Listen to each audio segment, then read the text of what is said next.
Là, on a une bobine d'inductance L raccordée à une source de courant indépendante IT dont l'intensité varie avec le temps.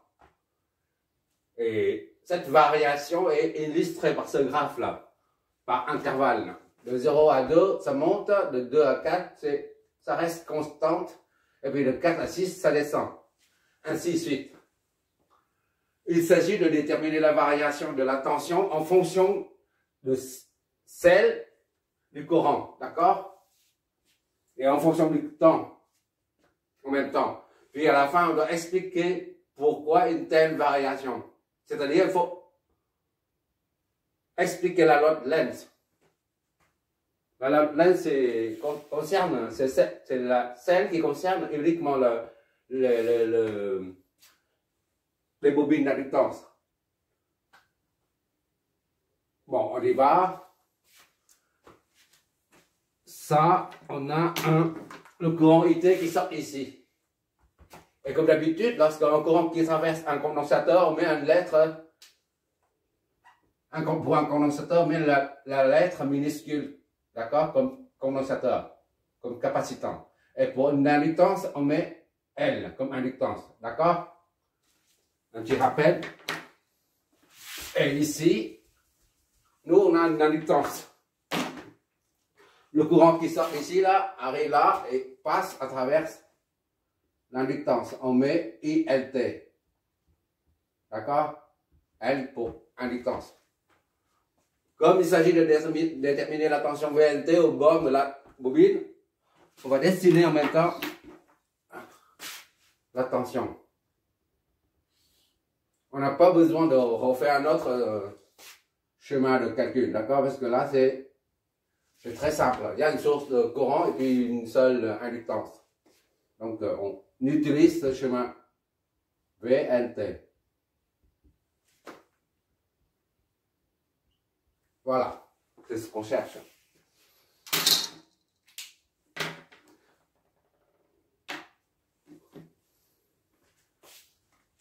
On a établi trois formules. La formule concernant la tension et le courant, c'est la première. Deuxième, ça concerne la formule concernant la puissance. Et la troisième concernant l'énergie stockée dans le champ magnétique généré par la bobine. D'accord?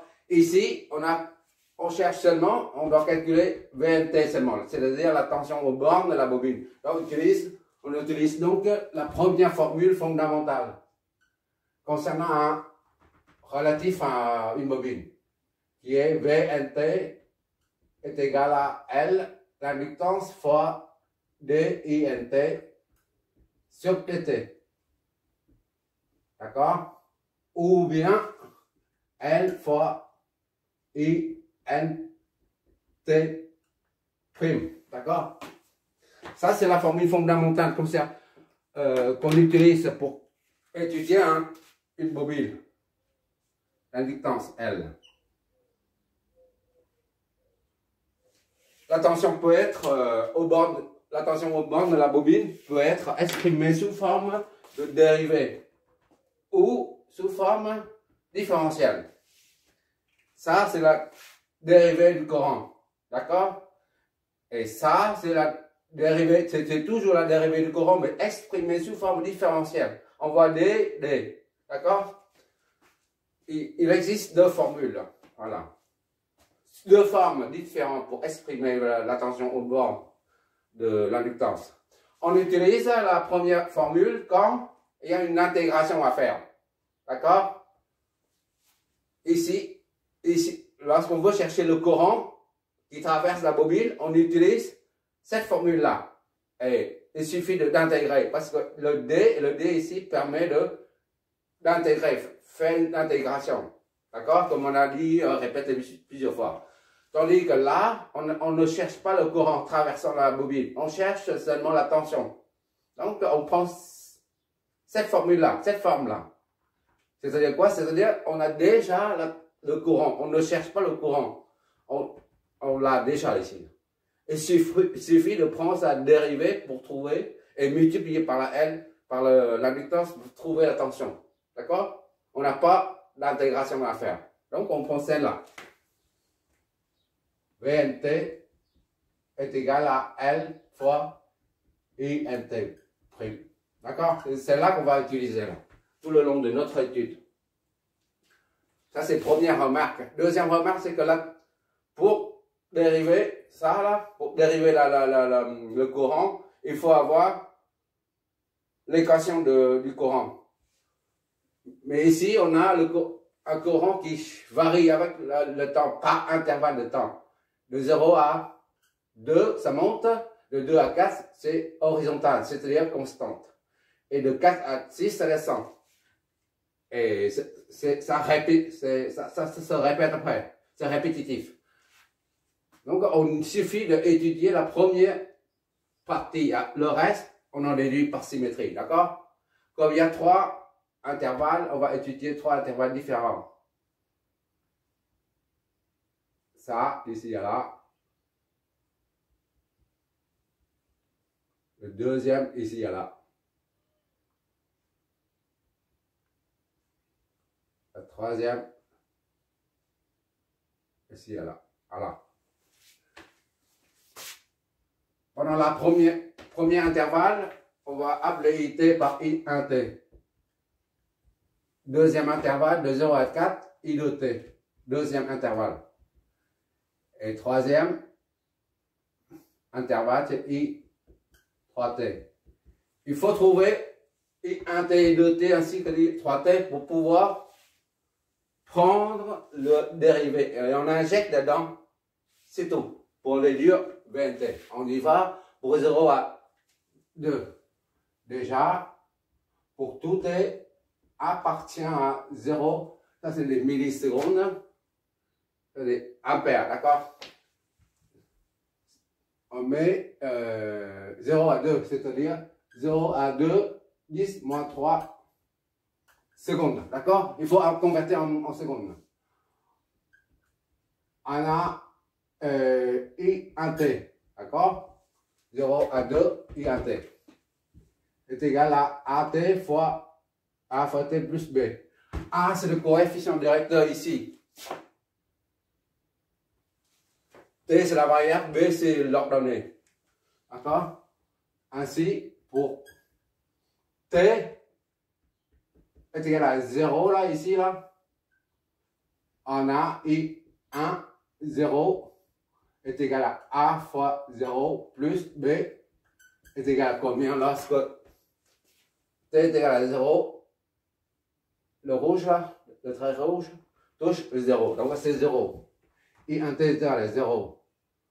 Soit 0 plus B est égal à 0. C'est-à-dire B est égal à 0. Premier coefficient pour T est égal à 2, 10 moins 3 secondes, d'accord?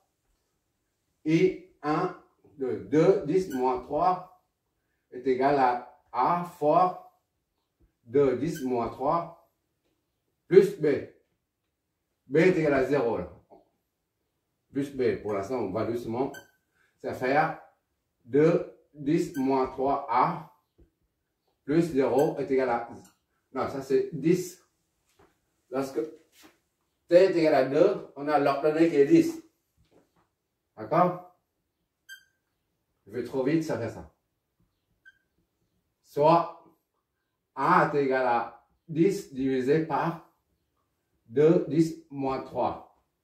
A est égal à 10 divisé par 2, ça fait 5. 10 moins 3, c'est en dessous, là. Sous la fraction, on remet en haut, ça fait 10 plus 3. A est égal à 5000.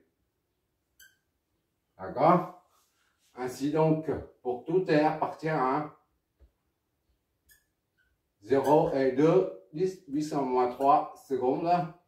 On a un T qui est égal à A fois T plus B. A, c'est 5000. Fois T plus B. B, c'est 0. On ne met pas. Ce sont des ampères. D'accord?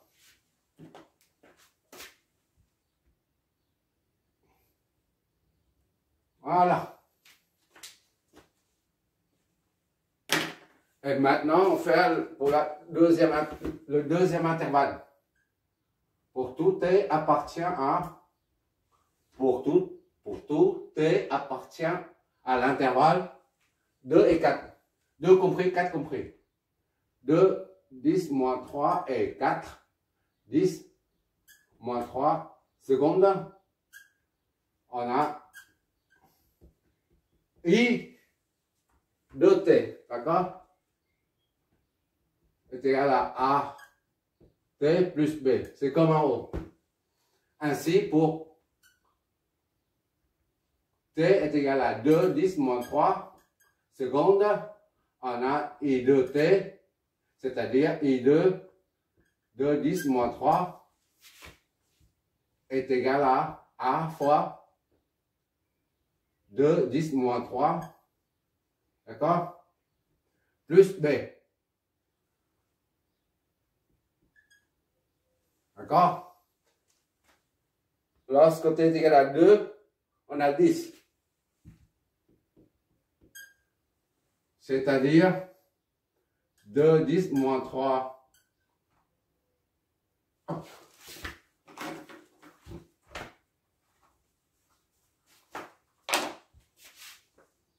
2, 10, moins 3A plus B est égal à 10.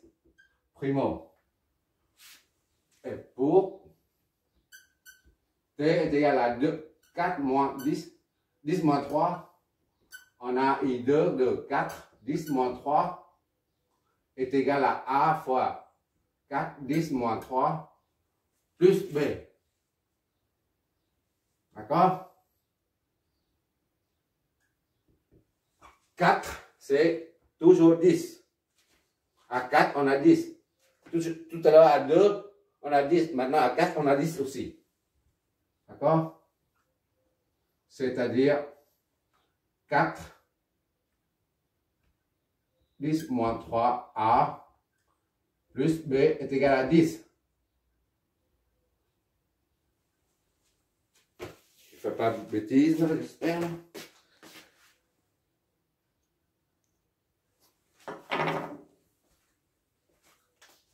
Ça, on appelle, disons, A. Ah, ça, c'est B. D'accord? Donc, pour trouver les coefficients, il suffit de prendre ça moins ça. B moins A, ça donne B moins A. Ça, moins ça va être 2. 10 moins 3 A. D'accord? Ça moins ça, c'est 0. Ça moins ça, 10 moins 10, c'est 0. C'est-à-dire, A est égal à 0. On injecte là-dedans ou là-dedans, peu importe.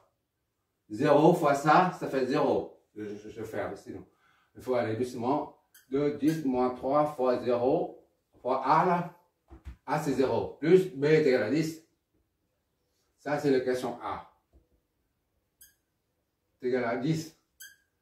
Soit 0 plus B est égal à 10. B est égal à 10. Ainsi, pour tout T appartient à l'intervalle de 10 moins 2 secondes et 4, 10 moins 2, moins 3 secondes. On a I de T est égal à A, T, A fois T plus B. A c'est ça, 0 fois T c'est 0. Plus B c'est 10. L'intensité, donc c'est 10 ampères. Voilà, notre deuxième équation.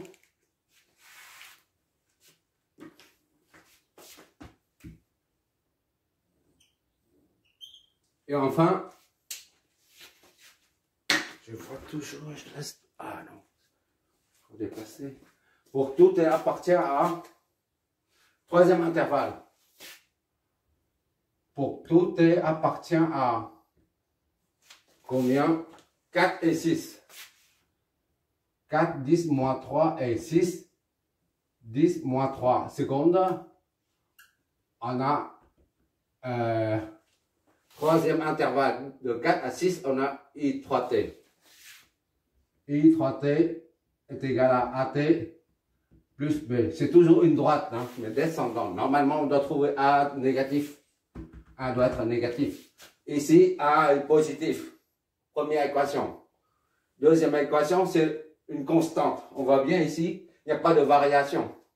Ça reste horizontal. Donc, il n'y a pas de variation du courant. Le courant est constant. La preuve, elle est là. Et dernière équation, là, ça descend. Ça descend, donc normalement, on doit trouver A négatif. Pour T appartient à T égale à 4, 10 moins 3 secondes. Et 3 de 10 moins 3 secondes sera égal à A fois T. T, c'est 4, 10 moins 3 plus B. C'est égal à combien? À 4 secondes. À 4 secondes, à 4 millisecondes, on a 10 ampères. Soit 4, 10 moins 3 A plus B est égal à 10. D'accord? ABC. Et pour T est égal à 6. 10 moins 3 secondes, on a I3T, c'est-à-dire 10 moins 3 est égal à A, 6, 10 moins 3 plus B. Est égal à combien? Là, à 6, on a 0. L'ordonnée est 0. Ça veut dire, c'est-à-dire 6, 10 moins 3, A plus B est égal à 0. Ça, c'est D. D'accord? On va résoudre ça. Pour trouver les deux coefficients, on prend B moins C. B moins C. Ça nous donne 6 moins 4, ça fait 2. 2, 10 moins 3, d'accord? A. B moins B, ça fait 0. Ça, 0 moins 10, ça fait moins 10. Soit A est égal à moins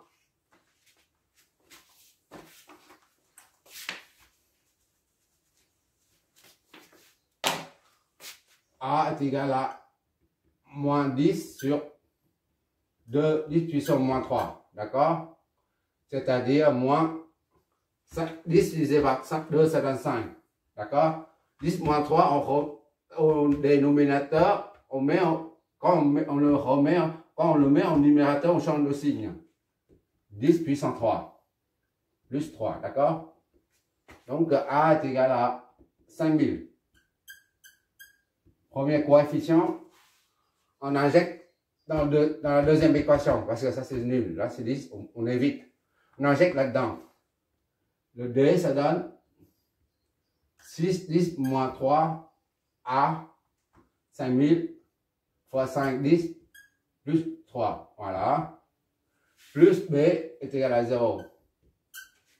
D'accord? 5 fois 6, ça fait 30. 5 fois 6, 30. 10 puissance 3, 10 puissance moins 3, ça fait 1. Plus B est égal à 0. C'est-à-dire B est égal à 30. B moins 30. Moins 30. C'est ça. Hein? Attends, je vérifie quand même. On fait une erreur ici. Ça, c'est moins. Moins. D'accord? Moins ici, là. Moins. J'ai oublié le moins. 5000. Voilà. Et donc, on injecte A dedans. Hein, c'est moins 5000. D'accord? Plus B, ça fait moins 30. Plus B. D'accord? Ça fait 30. Il y avait un doute. On a détecté à temps. Donc, pour tout T appartient à l'intervalle 4, 10 moins 3 et 6, 10 moins 3 secondes.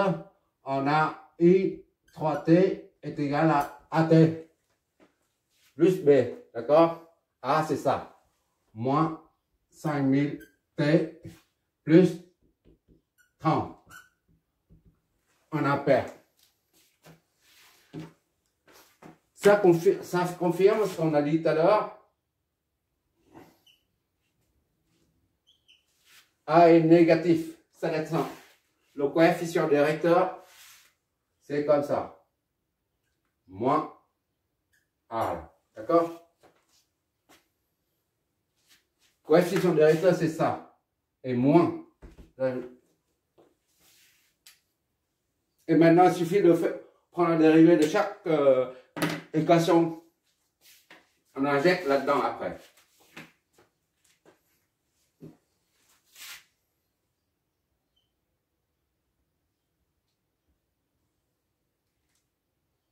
On va utiliser ça. On appelle ça 1. Puisqu'on va réutiliser. Bon. On prend la dérivée. Puisque le courant varie par intervalle de temps, la tension à ces bornes l'est également. Varie aussi par intervalle de temps. D'accord? Donc pour le premier intervalle, pour T appartient à 0 à 2, 10 moins 3, c'est ça? Hein? Ok, seconde, on a V1, VL, 1, T. D'accord? 1, c'est pour qu'il y ait une correspondance. Qu'il y ait une correspondance avec I1. Pour le deuxième intervalle, on appellera VL de T. Pour qu'il y ait une correspondance entre VL de T et I de T. D'accord? L'inductance ne change pas. Fois IN 1 T. I à T. I 1 T. On aurait dû mettre IN1. D'accord? 1 T. Dérivé. D'accord? C'est-à-dire VN 1 T est égal à ça, on met tout de suite là. N c'est combien? C'est 5. 10 moins 3. D'accord? 5 millihenries, c'est 110 moins 3 henries. Fois I prime. Et 1 prime, c'est ça. Fois 5000 T prime. D'accord? Ça fait combien ça? 5. 10 moins 3 multiplié par 5000 fois T prime. On peut sortir. Donc c'est 5000, ça fait 5, 10 moins 3 fois 5, 10 puissance 3 fois T prime est égal à 1. 25 et 1. Ça fait 25 fois 1. T prime. Donc V. Je m'éloigne un peu pour voir. Je vois toujours OK. Et ça, on prend la dérivée. 25 fois dérivée. T dérivée, ça donne 1. Donc c'est 25. Ainsi, pour tout T appartient à 0 et 2, 10 moins 3, on a Vn 1T est égal à 25 volts. C'est une constante.